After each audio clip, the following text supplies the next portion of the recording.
नमस्कार साथियों, आपका स्वागत है जय बजरंग इंस्टीट्यूट पर। जैसा कि आपने कल की क्लास में देखा कि बजट का इतिहास क्या है, बजट तैयार कैसे होता है। आज के वीडियो में हम चर्चा करने वाले हैं कि बजट संसद में पेश कैसे होता है, और उसके बाद हम चर्चा करेंगे बजट कितने प्रकार का होता है, और आखिरी में आपका जो साल का बजट है क्या उसमें हुआ है, उन सभी विषयों पर भी हम चर्चा करेंगे। तो चलिए स्टार्ट करते हैं। आपको डालना है ऊपर बजट तैयार कैसे होता है, वो बजट संसद में कैसे पेश होता है। क्या लिखेंगे?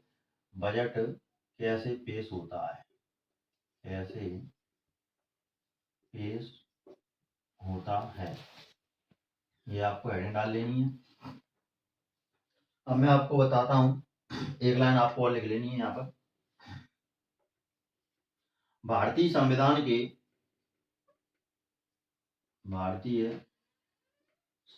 के अनुच्छेद 112 के अनुसार, भारतीय संविधान के अनुच्छेद 112 के अनुसार एक वर्ष के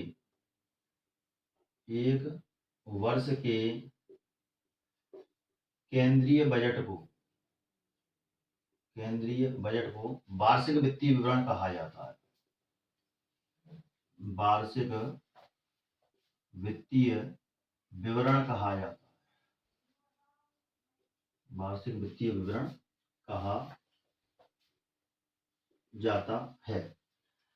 तो यहाँ पर संविधान में कहीं पर भी बजट शब्द का कोई उपयोग नहीं है। यदि संविधान में उपयोग है तो सिर्फ वार्षिक वित्तीय विवरण शब्द का उपयोग है। बजट हमने अपनी आम भाषा में बोल दिया है ताकि जो हमें सरल भाषा लगती है। तो जो भारतीय एक संविधान अनुच्छेद 112 के अनुसार जो एक वर्ष का बजट होता है, यानी कि एक वर्ष में जितनी भी रूपरेखा तैयार की जाती है, आय व्यय का लेखा जोखा तैयार किया जाता है, उसे संविधान में किस भाषा से नाम से जाना जाता है? वार्षिक वित्तीय विवरण की सहायता या नाम से जाना जाता है। तो इस वार्षिक वित्तीय विवरण में क्या होता है? तो इस वार्षिक वित्तीय विवरण में सरकार की अनुमानित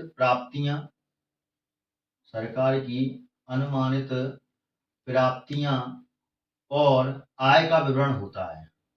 और आय का क्या होता है? विवरण होता है। भारत में वित्तीय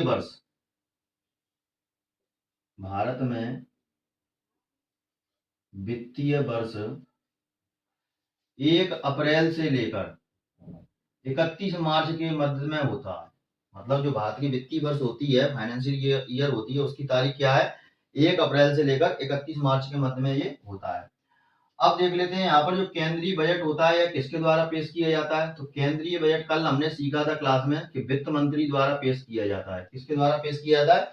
वित्त मंत्री द्वारा पेश किया जाता है। और जो बजट होता है वह 6 चरणों से होकर गुजरता है। कितने चरणों से होकर गुजरता है? 6 चरणों से होकर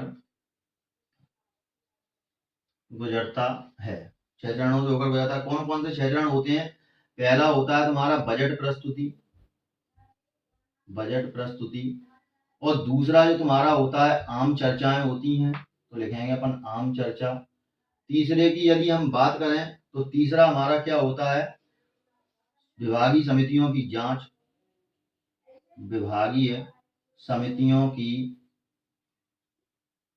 जांच। चौथा क्या होता है? तो चौथा होता है हमारी अनुदानों की मांग।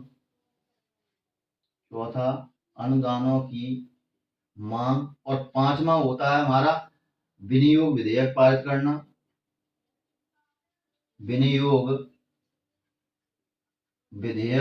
करना। और छठवां अपना होता है वित्त विधेयक पारित करना। वित्त विधेयक को धन विधेयक या फाइनेंशियल विधेयक भी कहते हैं, फाइनेंशियल बिल। तो वित्त विधेयक पारित करना। अब थोड़ा मैं कल का आपका रिवाइज कराऊं तो आपको यदि ध्यान होगा कि शुरुआत में क्या हुआ था, बजट का तैयार कैसे हुआ था।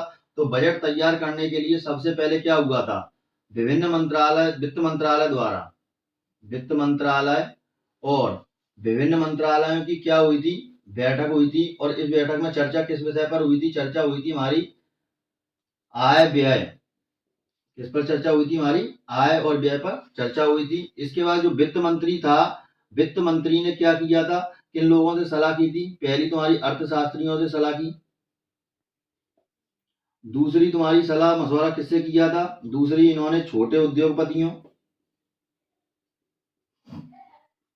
तीसरी एक्सपर्ट उद्योगपतियों।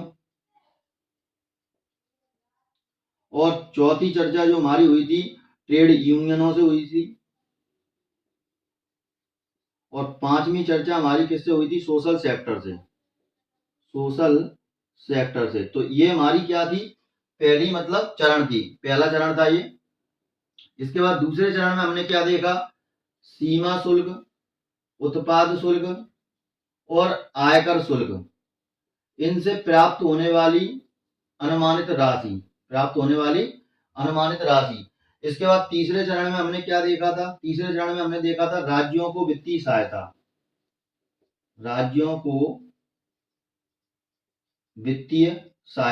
और वित्तीय सहायता कैसे? विभागीय समितियों की सिफारिश पर। इसके बाद फिर क्या देखा था? चौथे नंबर पर हमने योजना और परियोजनाओं की मांग, योजना और परियोजनाओं को प्राथमिकता, यानी कि जो योजना परियोजना चल रही है उनको कितनी राशि दी जानी है। और इसके बाद इसी में हमने देखा था यह सब कुछ एक कोर ग्रुप के माध्यम से तैयार किया जाता है और यहाँ पर प्रारंभिक मसौदा तैयार किया जाता है बजट का। इसके बाद पांचवें नंबर पर हमने देखा पीएम और कैबिनेट की अध्यक्षता वाली बैठक में इसको भेज दिया जाता है। और छठवें नंबर पर हमने देखा था राष्ट्रपति की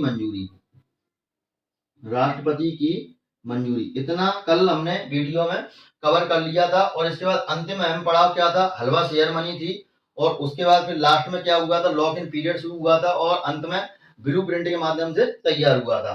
तो आज हम इन्हीं जो पॉइंट है, 6 पॉइंट है, इन पर हम विस्तृत से चर्चा करेंगे और संसद में हम अपना बजट पेश करेंगे।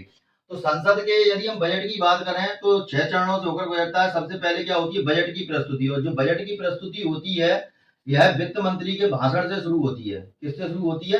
वित्त मंत्री के भाषण से शुरू होती है, जिनमें भाषण के 2 पार्ट होते हैं। पहला पार्ट होता है तुम्हारा पार्ट ए और दूसरा पार्ट होता है तुम्हारा पार्ट बी।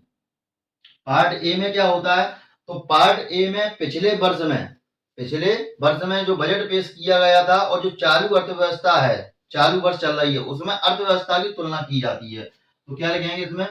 पिछले वित्त वर्ष प्लस चालू वर्ष में अर्थव्यवस्था की तुलना। जबकि जो दूसरा हमारा पार्ट बी होता है, इस दूसरे पार्ट बी में क्या होता है? आगामी वित्त वर्ष, यानी कि आने वाले आगामी वित्त वर्ष में तुम्हारा टैक्स है और कुछ संबंधित प्रस्ताव है, उन पर चर्चा की जाती है। और अंत में जब वित्त मंत्री का भाषण खत्म होता है तो उस भाषण के अंत में क्या होता है? लोकसभा में तुम्हारा बजट के दस्तावेज ऑनलाइन और हार्ड कॉपी दोनों के माध्यम से पेश कर दिया जाता है। इसके बाद क्या होता है? दोनों के माध्यम से पेश हो गया। फिर इसके बाद संसद के दोनों सदन, यानी कि संसद में अपन को पता है कि संसद में 2 ही सदन होते हैं, एक होता है तुम्हारा लोकसभा और एक होता है तुम्हारा राज्यसभा। इसके बाद इन दोनों सदनों में क्या होता है? इन दोनों सदनों में विस्तृत चर्चा होती है। तुम्हारा विस्तृत चर्चा होती है। विस्तृत चर्चा किस विषय पर होती है? तो विस्तृत चर्चा होती है तुम्हारी एक राजकोषीय नीतियां कैसी होंगी, और दूसरा तुम्हारी चर्चा होती है किस विषय पर? विभिन्न प्रस्तावों पर चर्चा होती है। अब इन चर्चाओं का उत्तर सदन का जो केंद्रीय मंत्री होता है, इन चर्चाओं का उत्तर कौन देता है? इन चर्चाओं का उत्तर सदन का केंद्रीय मंत्री उत्तर देता है और सदन को कुछ समय के लिए स्थगित कर देता है। क्या करता है? सदन को कुछ समय के लिए स्थगित कर देता है। और स्थगन के पश्चात जो स्थगन का समय रहता है वहां पर विभागीय समितियों द्वारा अनुदानों की मांगों पर विशेष तौर से क्या किया जाता है? जांचें की जाती हैं। सांसदों के खर्चे कैसे, मतलब सांसदों के ऊपर कितना खर्च हुआ है, इन सभी चीजों पर चर्चा की जाती है। और बाद में अंत में जब सदन स्टार्ट होता है दोबारा तो ये रिपोर्ट प्रस्तुत की जाती है। आपको बता दें कि ये विभागीय समिति है, इनका गठन 1993 में किया गया था। कब किया गया था? 1993 में किया गया था। तब से लेकर अब तक ये विभिन्न योजनाओं, परियोजनाओं और विभिन्न प्रस्तावों और सांसदों के लिए जो भी राशि आवंटित की जाती है, उस राशि की ये रिपोर्ट प्रस्तुत करते हैं, जो संसद में बाद में पेश की जाती है। तो अब देखिए सदन द्वारा स्टार्ट हो गया। अब सदन द्वारा स्टार्ट होने के बाद विभागीय समितियों द्वारा अनुदानों की मांग है, जो अनुदानों की मांग है उनको प्रस्तुत किया गया। अब संसद के समय को बचाते हुए जो लोकसभा का अध्यक्ष होता है, आपको यदि पता हो तो अभी वर्तमान में 18वीं लोकसभा चल रही है और 18वीं लोकसभा के हमारे अध्यक्ष कौन है? ओम बिड़ला। कौन है? ओम बिड़ला। तो इनका समय बचाने के लिए संसद का जो लोकसभा के अध्यक्ष होते हैं वह इन अनुदान की मांगों को क्या करते हैं? पेश और पारित खुद ही करवाते हैं और इसके बाद कट ऑफ मोशन लाया जाता है, यानी कि मांगों को सीमित कर उन महत्वपूर्ण मांगों पर ध्यान केंद्रित किया जाता है जो जरूरी है। आपको बता दें कि मांगे तो कई होती हैं, लेकिन लोकसभा में सिर्फ 4 या 5 मांगों पर ही चर्चा की जाती है। इसके बाद इन मांगों पर वोटिंग की जाती है और वोटिंग के पश्चात ही अपने मत प्रस्तुत किए जाते हैं। बाद में जो मांगे बची रह जाती हैं उन मांगों को गिलोटिन कर दिया जाता है। अर्थात गिलोटिन से आशय यह है कि बाद में उन मांगों को बिना चर्चा किए हुए पारित कर दिया जाता है। तो ऐसा कब हुआ था? तो ऐसा हमारे साथ बजट में, कौन सा बजट था तुम्हारा? ऐसा हमारे बजट में तुम्हारा 2003-4, 2013-14 और 2018-19 के बजट में क्या हुआ था? बिना सोचे समझे सारी मांगों को पारित कर दिया गया था। आपको बता दें कि वोटिंग प्रक्रिया के माध्यम से क्या होता है, लोकसभा या संसद अपनी क्या करती है? मांगों की स्वीकृति, लोकसभा अपनी मांगों की स्वीकृति और अस्वीकृति दोनों दे सकती है। अब इसके बाद क्या होता है? जैसे ही ये मांगे पूरी हो जाती हैं, फिर इनको किसमें शामिल किया जाता है? इनको विनियोग विधेयक में शामिल किया जाता है। विनियोग विधेयक में क्या होता है? तो विनियोग विधेयक में तुम्हारा सरकार को एक कानूनी अधिकार प्राप्त हो जाता है, जिससे वह जो वित्तीय संस्थाएं हैं, जो वित्तीय संस्थाएं, राज्यों को संस्थाएं दी जानी वित्तीय संस्थाएं और जो योजना परियोजनाओं को मंजूरी देने के लिए जो धन की आवश्यकता होती है, वह विनियोग विधेयक के माध्यम से भारतीय संचित निधि से धन निकालने का इनको एक कानूनी अधिकार प्राप्त हो जाता है। और उसके बाद फिर वित्त विधेयक यानी कि फाइनेंशियल बिल पारित किया जाता है और फाइनेंशियल बिल में आगामी वित्त वर्ष में होने वाले टैक्स, मतलब किस तरीके से टैक्स लगेंगे और किस तरीके से आगे खर्चे मेंटेन होंगे, उसके बारे में चर्चा की जाती है। यदि हम बात करें तो वित्त विधेयक को हम धन विधेयक के नाम से भी जानते हैं। और इसके बाद क्या होता है? जब वित्त विधेयक और विनियोग विधेयक ये दोनों जब पारित हो जाते हैं तभी हम बजट को पारित कह सकते हैं। जब तक ये दोनों पारित नहीं होंगे तब तक बजट पारित नहीं होगा।